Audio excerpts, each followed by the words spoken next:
Chelsea fans, welcome back to Talking Chelsea. Welcome back to your Chelsea news. In today's video, we have some massive reports from David Ornstein, who reveals every single Chelsea summer transfer target, along with updates on Enzo Maresca's current position at the club and the future of Enzo Maresca being the manager. Now, of course, I'll be giving my own thoughts and opinions on everything that's been reported, but more importantly, I want to know what you guys think down below in the comment section. And before we get into the video, make sure you leave a like and subscribe if you are a Chelsea fan who enjoys Chelsea content. We're on the road to 10K by the end of 2025. Kicking things off, we have a report from Sam Wallace-Tell, who says Enzo Maresca has the backing of the Chelsea ownership consortium, led day to day by Barley of Clear Lake Capital.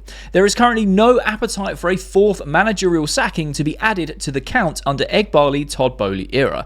Now look, I've said this many times. For me personally, if you want Enzo Maresca out, I can see where you're coming from. But for me, the sporting directors have to go first before we even talk about a new manager. And I think Enzo Maresca has actually done relatively well this season with some certain players, of improving them. There has also been players that have seemingly regressed under Enzo Maresca. I'm not disputing that. He is not perfect. He is not blameless.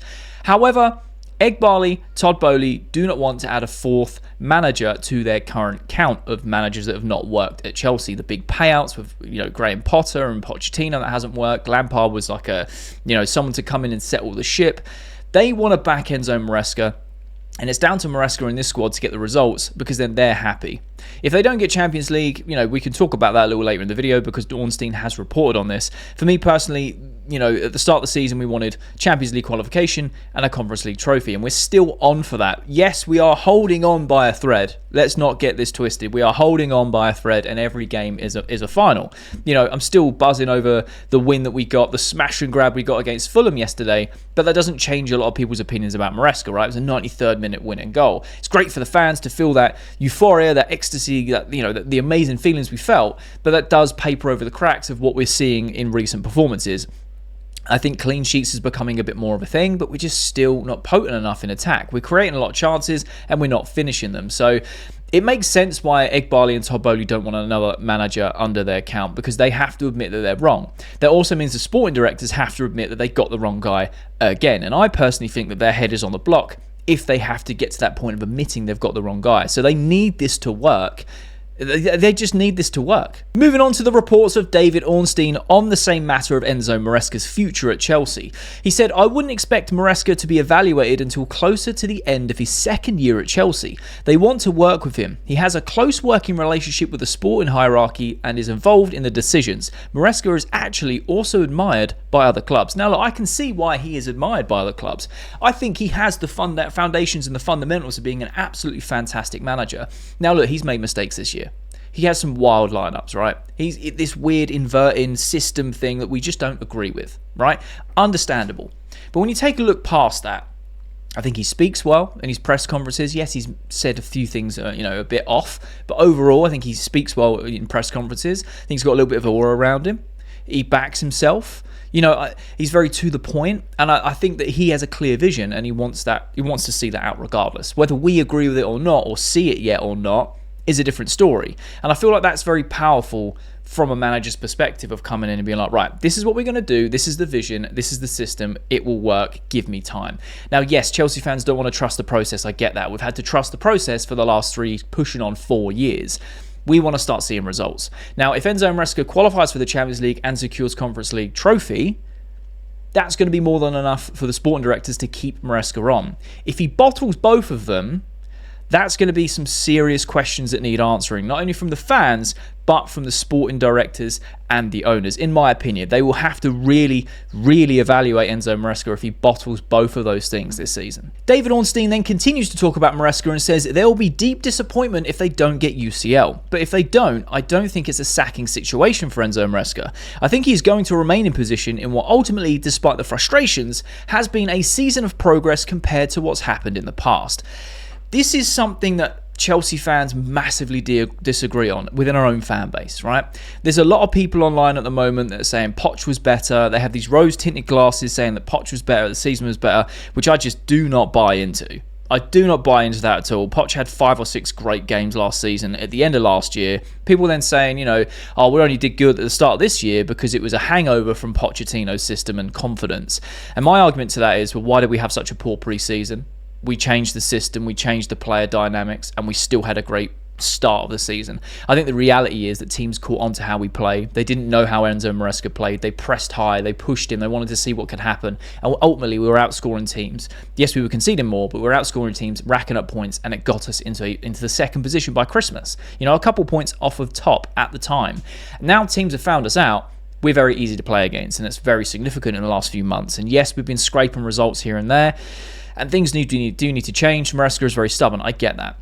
However, coming back to the point, if he doesn't secure Champions League qualification and they do not sack him, that's very worrying. I know that they want to commit, they want to use him long term, but Chelsea fans will be something else to deal with if we don't secure Champions League football, or if we don't win the Conference League trophy. I think if you get one or not the other, people will be very annoyed, very angry, very disappointed, but I think they'll kind of live with it.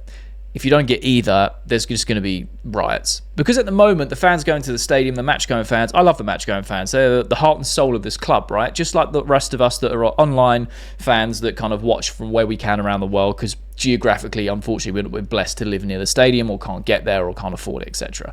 People like myself, been going as many times as I can throughout my life, but it's not something I can afford to do week in, week out, or home and away, which I would love to do. I would love to do. But regardless of that, if we don't win both, it's going to be incredibly toxic, because the fans in the stadium in the last 3 or 4 games is increasingly got toxic. And that's not a shout at them. It's not a dig at them. They're well within their rights to share their opinions. They are match-going fans. They pay their hard-earned money. They turn up. They follow the team home and away. And I respect that. But it's already getting a bit rocky. And I think yesterday bought us some time in terms of the fans completely going against the wall against him, right? And I think that is a fair evaluation, right? It's going to be very, very interesting to see what happens if we don't get UCL and don't get the Conference League, because if they're sacked, the sporting directors and the owners are saying, look, I still don't think he'll get sacked. It's just going to be a nasty situation. So let's just hope and pray that Chelsea can get some results, especially with this death run, especially with Everton coming up, that we can get some, points on the board, secure Champions League, and get the Conference League trophy. Because I think that will just settle everyone down of like, it's progress, qualify for Champions League, and we got a trophy. In my personal opinion, if we don't get UCL and still get a trophy, it's progress on last season. You could say that we got to a final with Poch last season and bottled it, but again, we didn't get over the line. And yes, we want Champions League because that is progression. I get it. Let's say we qualify for the Europa League position in league positions and we win the Conference League trophy. I still see that as progress because we've won a trophy. And ultimately, trophies are what we're judged on, right, throughout history. So, I don't know. Everyone's entitled to their opinion. I'm curious to know your thoughts down below in the comments about this whole situation. Would you keep Enzo Maresca if he does meet the targets that the Chelsea fans and the board kind of expected this season, or do you just want him gone regardless? Moving on to David Ornstein's reports about Chelsea's summer targets. This is all of them, and it's separated into 3 different parts that we're going to talk about: the forwards, the wingers, and I believe the centre-backs. So we're going to start with the strikers. Chelsea's top targets for the summer window as a striker. Chelsea are looking at names such as Liam Delap, Benjamin Sesko, and Hugo Ekitike. I think that's how you say it. Probably got that completely wrong. I apologise. I think we're going to get Liam Delap. I think the writing's on the wall. The reports are saying that Victor Osimhen's already signed a pre-agreement with Manchester United. Whether or not that goes through or not, I think he still could go United, could go Saudi. I think I'm pretty 50-50 on that. He isn't coming to Chelsea. Unfortunately, that dream is dead, long gone. Right, I'm sorry to say that. I know a lot of people want Osimhen. I get it. I would love to have him, but I just don't see it happening. I think we're going to go with Liam Delap. Benjamin Sesko, I'm still on the fence about him, purely because, there's nothing against him personally. He looks like a very good striker. So did Timo Werner. So did Nkunku. Havertz looked great in the Bundesliga. It never quite translated in the Premier League, and that's my only concern with Benjamin Sesko. I think that Sesko would potentially go to Arsenal over everyone else. And Ekitike, again, I can't pronounce his name, I apologise, but Hugo, let's call him Hugo for the ease of it. He's a great striker. Unreal striker. I love what he's been doing this season. He's been banging in goals for fun. He's strong. He's got both feet, natural finisher. I also quite like what Liam Delap's been doing. 12 Premier League goals in a relegated side is, again, it's overlooked. I've said this many times. People say, yeah, he's a project striker. He's not got the experience. He's had experience this year. He's banged in 12 goals. And as much as I back Jackson, and a lot of fans do back Jackson, a lot of fans get on his back, I get it. His run of form has been atrocious recently. He had a long injury, but he's been on 9 Premier League goals since like the end of November. We can't go into next season with another striker that can do that. We need someone who's actually a natural finisher, who isn't a winger that's converted to a forward. Someone who has a similar profile to what Enzo Maresca needs. We have, wingers that like to create chances and no natural finisher. So we either need a natural finisher to complete the, as the missing puzzle, and I think Liam Delap fits that well. You've got people like Noni, Pedro, Sancho creating chances with a natural finisher who's going to read the runs properly, have a really good box presence, who's good in the air, good with both feet. I think he fits all the profiles we need. He can make the right runs. He's strong in his hold-up play. He's got a great pass to him. He's cheap. I think it just ticks too many boxes for us to not go for Liam Delap. But that's just my opinion. I would love to know what your thoughts are in the comments about these specific transfer targets that Chelsea have whittled down. Moving on to the winger options that David Ornstein has reported. It includes a Garnacho, Jamie Gittins, and Nico Williams. Now, look, I think the dream would be Nico Williams. I think a lot of us would love to see Nico Williams in a Chelsea shirt. However, I don't think we'll pay the wages. And there's been some reports saying that Nico Williams is going to actually sign like a lifelong deal with where he is right now. I think it's Bilbao. Which would be insane for him. It'd be incredibly good. But I think Nico Williams is going to be a player that he kind of fits in that superstar category of like high transfer fee, high wages. And I just don't see him negotiating down to fit Chelsea's wage structure. And I don't see us breaking that to match his demands. Having said that, I would love to see him in a Chelsea shirt. I think he's a fantastic player. I hope we absolutely avoid Garnacho. I don't want us spending 60, 70 million on Garnacho. I don't see how he improves our squad. I think he's got a lot of potential, just like a lot of youngsters, but we don't want to keep going on this potential train that, 3, 4, 5 years, they'll be great. I don't know. I don't see Garnacho improving the squad. When it comes to Jamie Gittins, mate, I'd love to see Jamie Gittins, but I have a feeling wages shouldn't be too much of an issue, but Dortmund will want a massive transfer fee for him because they're going to value him as a young English talent. They don't want him. Gittins wants to leave. He's made that very clear with Dortmund. They're going to slap like an £80 million price tag on him, probably even more, just to try and deter clubs, or just to try and get as much money as they can out of the clubs that are willing to pay that money. So, be interesting. I feel like the realistic option there is Jamie Gittins. And the unrealistic option is, I think fans would love Nico Williams. But that's just my opinion. Again, let me know in the comments who you would have out of these 3 wingers that have been selected. And lastly, David Ornstein talks about the centre-back options that are among Chelsea's list. And that is Everton's Braithwaite, Murillo, Mark Gahey, Hewson and Hatto. This is an interesting one for me because I hope we don't go for Braithwaite. I think he's a good defender. I don't think he fits the profile as much as we need. Murillo, I think, would be a fantastic signing, but if Nottingham Forest qualify for the Champions League, there's no chance he's coming to Chelsea.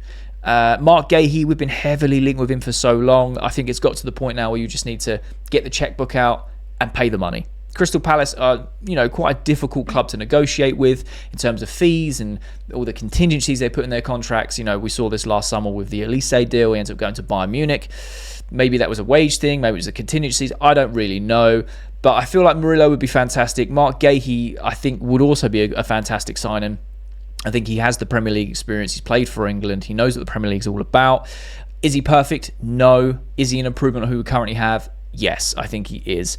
And I think Murillo would be exactly the same. Again, if Forest get Champions League, I don't see Murillo leaving them to come to us. It wouldn't make sense, really. If they don't qualify, could be an interesting conversation to have. But Chelsea want to wrap these deals up, in the first week of June before the Club World Cup. So it'll be interesting to see who and how accelerates these deals quicker.